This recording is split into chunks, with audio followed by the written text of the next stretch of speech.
మన ప్రభువును రక్షకుడైన యేసుక్రీస్తు నామంలో మీ అందరికీ వందన మరణాతలు.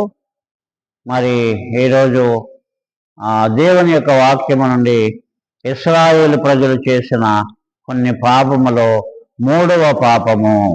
మొదటి పాపము దేవుణ్ణి శోధించరే, రెండవ పాపము విగ్రహారాధన చేశారు, మూడవ పాపము 106వ కీర్తన 22వ వచనం చదువుకుందాం.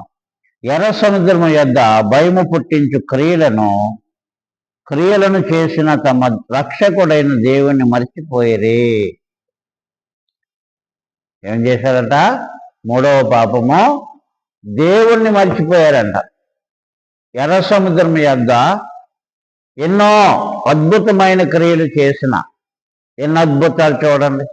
ఎర్ర సముద్రము ఎదురుంది, శత్రువులు వెనకాల ఉన్నారు, ప్రజలందరూ భయభ్రాంతులు చెందుతున్నారు. ఐగుప్తీయులు వారి వెనుక వచ్చి చూసి వారి మిక్కిలి భయపడి యెహోవాకు మర్రపెట్టిరి. యెహోవాకు మర్రపెట్టగా ఆ మొరను యెహోవా ఆలకించాడు.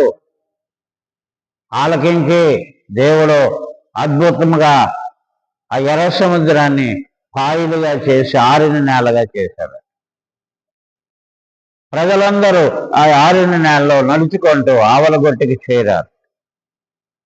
అయితే ఇశ్రాయేలు ప్రజలను తరుముచున్న ఆ పొరు సైన్యాన్ని నేట ముంచి వేశాడట, జల సమాధి చేశాడంట. తన ప్రజలను బాధపరిచిన వారిని జల సమాధి చేసి తన ప్రజలను ఒక్కరూ కూడా ఎర్ర సముద్రం మునిగిపోకుండా ఆవలగొట్టుకి ఎక్కించాడు. తన ప్రజలను బాధపరిచి నాశనం చేయటానికి వచ్చిన పొరో సైన్యమును అక్కడ వాక్యం అంటది, వారిలో ఒక్కడైనను మిగిలి ఉండలేదు. దేవుని ప్రజలను బాధపరచడానికి వచ్చిన వారిలో ఒక్కడు కూడా మిగిలి ఉండలేదని దేవుని యొక్క వాక్యం సెలవు. అంత అద్భుతం చేసిన దేవుణ్ణి ఎలా మర్చిపోయారు? వారు చేసిన మూడవ పాపం దేవుణ్ణి మర్చిపోవటం కూడా ఒక పాపముగా పరిశుద్ధ గ్రంథమైన బైబిల్ పరిగణిస్తుంది. పాపం అంటే చాలా మంది రకరకాలైన ఆలోచనలు కలిగి ఉంటారు, కానీ పాపం అంటే ఏమిటంటే దేవుడు మన జీవితంలో చేసిన కార్యములను మర్చిపోవటం కూడా పాపమేనంట. అనేకులు ఉండగా దేవుడు నీ జీవితంలో ఎందుకు అద్భుతం చేశాడు? అనేకులు ఉండగా దేవుడు నీకెందుకు ఉద్యోగం ఇచ్చాడు? అనేకులు ఉండగా నీకే మంచి భర్తను, మంచి బిడ్డలను ఎందుకు ఇచ్చాడు? మంచి కుటుంబాన్ని ఎందుకు ఇచ్చాడు? నువ్వు ప్రార్థన చేసుకున్నావని, ఆయన పాదాల దగ్గర కన్నీరు కార్చావని నీకు ఒక మంచి భర్తను, మంచి బిడ్డలను దేవుడు దయచేశాడు. ఒక మంచి ఉద్యోగం ఇచ్చాడు, మంచి స్థితి ఇచ్చాడు, మంచి గృహాన్ని ఇచ్చాడు, మంచి పరిస్థితులు ఇచ్చాడు. ఇవన్నీ అనేకులు ఉండగా నీకే దేవుడు ఎందుకు ఇచ్చాడంటే ఆయన సన్నిధిలో నువ్వు ప్రార్థన చేసుకుని కన్నీరు కార్చావు కనుక ఆ కన్నీరు కారణాన్ని బట్టి దేవుడు నిన్ను ఆశీర్వదించాడు. ఒక శ్రేష్టమైన భర్తను ఇచ్చాడు, ఒక శ్రేష్టమైన బిడ్డలను ఇచ్చాడు, శ్రేష్టమైన పరిస్థితిని ఇచ్చాడు, సమృద్ధి అయిన పరిస్థితులను ఇచ్చాడు, అనుకూలమైన పరిస్థితులు ఇచ్చాడు, ఆనందాన్ని ఇచ్చాడు, సంతోషాన్ని ఇచ్చాడు, ఆశీర్వాదాలు ఇచ్చాడు. వీటన్నిటినీ పొందుకున్న తర్వాత దేవుణ్ణి మర్చిపోయావా? దేవుణ్ణి మర్చిపోయావా? అది ప్రమాదం. ఒక స్త్రీ చాలా సంవత్సరాలు బిడ్డలు లేక దేవుని సన్నిధికి వచ్చిందంట. దేవుని సన్నిధికి రాగా రాగా రాగా దైవ సేవకులు ప్రార్థన చేయగా ఆ బిడ్డకు ఒక ఆడపిల్లని ఇచ్చాడు. ఆ బిడ్డలు లేనప్పుడు ముందు లేనిలో కూర్చునేదంట. ఏసన్ గారు నాకు బిడ్డలు లేరు, ప్రార్థన చేయండి అయ్యా అనేదంట.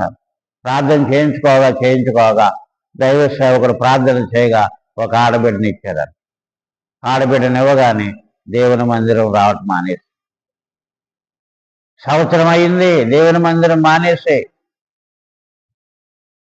ఆ అమ్మాయి ఎక్కడి నుండి వచ్చిందో ఏమిటో రావట్లేదు ప్రార్థన మందిరానికి అని ఒకసారి ఏసన్ గారు వెళ్ళి అమ్మా ప్రార్థన మందిరానికి అమ్మా వందనాలు అంటే, అయ్యగారు గట్టిగా అరవబోకండి, పిల్లలు వేస్తారు అన్నాను. సరేలేమ్మా ప్రార్థన చేసుకున్నాం అంటే, అదే గట్టిగా ప్రార్థన చేయబోకండి, పిల్ల నిద్రపోతుంది, లేస్తుంది, 2 మొక్కలు చేయండి, నెమ్మదిగా చేయండి అన్నంటే ఏసన్ గారు. అయ్యో, బిడ్డలు లేనప్పుడు కన్నీరు కార్చి అంగలార్చి ప్రార్థన చేయండి. రోజు వచ్చినప్పుడల్లా నెత్తి మీద చేయించుకుని ప్రార్థన చేయించుకుంది. పిల్ల పుట్టగానే అయ్యా నెమ్మదిగా ప్రార్థన చేయండి, పిల్లలు వేస్తారు నిద్రపోయిందంట. దైవ సేవకుడు బాధపడ్డాడు. అయ్యో, ఎప్పుడైతే ఆమె కావలసిన ఆశీర్వాదం ఆమెకి ఇచ్చాడో దేవుడిని మర్చిపోయింది, దైవ సేవకుడు మర్చిపోయింది, దేవుడి మందిరాన్ని మర్చిపోయింది. సరేలేమ్మా, చిన్న ప్రార్థన నెమ్మదిగానే చేస్తాను, నెమ్మదిగా ప్రార్థన చేశాను. ఏసన్ గారు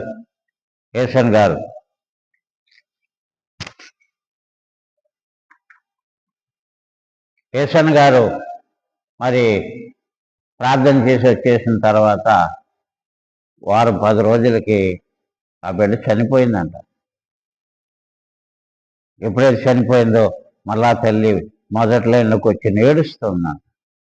వాక్యం అయిపోయినాక ఏసన్ గారు అడిగాడంట, ఏమ్మా బిడ్డను తీసుకుని రాలేదంటే, బిడ్డ ఎక్కడదయా, చనిపోయింది.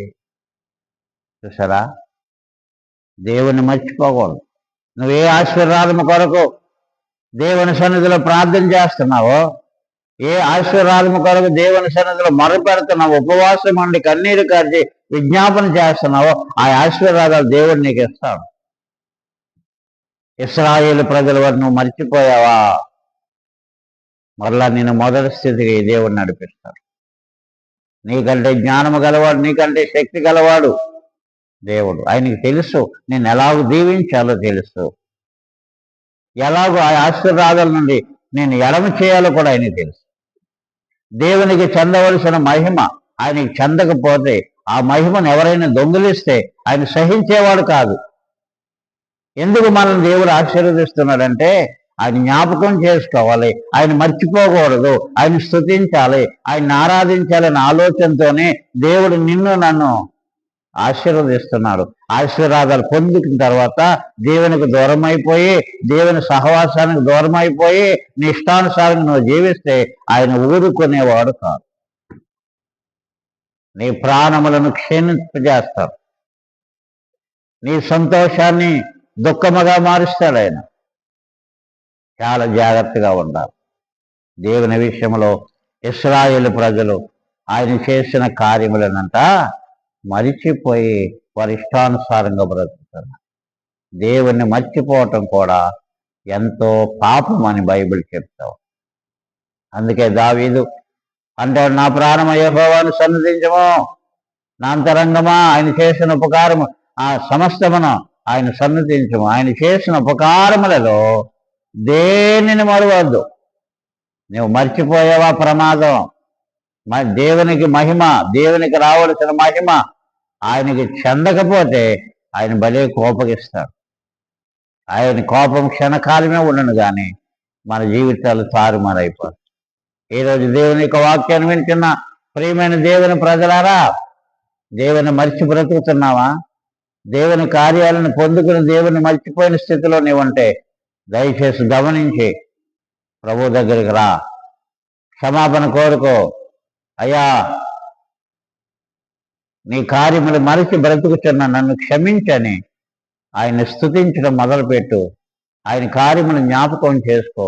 దేవుడు నీ జీవితంలో ఇంకా అద్భుత కార్యాలు, ఆశ్చర్య కార్యాలు, మేలులు, ఉపకారాలు ఎన్నో చేస్తాడు. అటువంటి కృప దేవుడు నీకు దయచేయను గాక. ఆమేన్. మీ అందరికి వందన మరణాతలు.